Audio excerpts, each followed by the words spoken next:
Meditations for every day in the year by Bishop Richard Challoner. December 27th, on St. John, Apostle and Evangelist. Consider first upon how many accounts we ought to honor St. John, the beloved disciple of the Son of God, and to glorify God in him for the extraordinary gifts and graces bestowed upon him. He was called in his youth, whilst he was as yet innocent and pure, to follow our Lord Jesus, and he readily obeyed his call and left both his parents and all things else for the sake of Christ. His zeal and fortitude in the cause of his master procured him the name of Boanerges, or a son of thunder.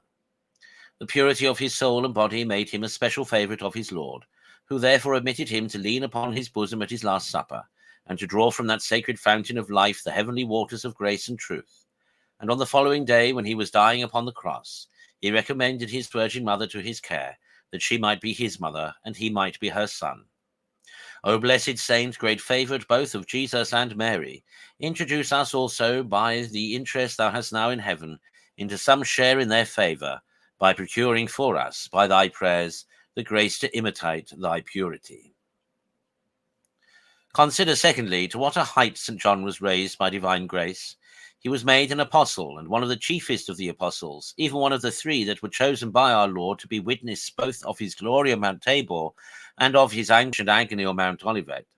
He was also an evangelist or writer of the gospel, which none of the other apostles were, except St. Matthew, and amongst the four evangelists is compared to the eagle, which flies high and looks upon the sun with a steadfast eye, because of his sublime beginning, by taking his first flight up to the eternal Word, by whom all things were made, and his following throughout his whole gospel the same sublime course, with his eyes still fixed on this great Sun of Justice and the immense light of his divinity. St. John was also a martyr, by drinking of the chalice of his Lord, as he had foretold him, by a long course of sufferings, and by being at length sentenced to death by the tyrant Domitian, and cast into a vessel of boiling oil, from whence he was delivered by an evident miracle.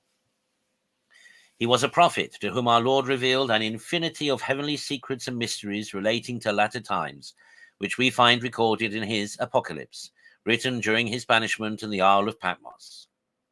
See then, my soul, how many titles this great saint has to our veneration, but remember at the same time that the veneration which will please him best will be a love and imitation of his virtues. Consider thirdly that the writings of St. John recommend nothing so much as charity and verity, love and truth. These they continually inculcate. Charity, because God is charity. He is all love. He has died for love. Let us therefore love God, saith he, because God first hath loved us. But then this, saith he, is the love of God. This is the charity we owe him, to keep his commandments. And this commandment we have from God. The favourite commandment indeed of the Son of God, that we should love one another. This love for one another all his epistles are full of. They all breathe this sweet odour. With this they join verity or truth, loving in truth, and walking in truth for the sake of truth, which abideth in us, and shall be with us forever. And what is this truth and the life? Such was always the doctrine of St. John. This he perpetually preached, both by word and writing. Such was the spirit of this disciple of love.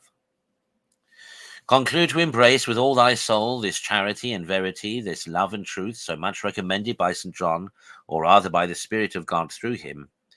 Keep close to this charity and verity here, and it will abide with thee forever hereafter, and will make thee happy for endless ages.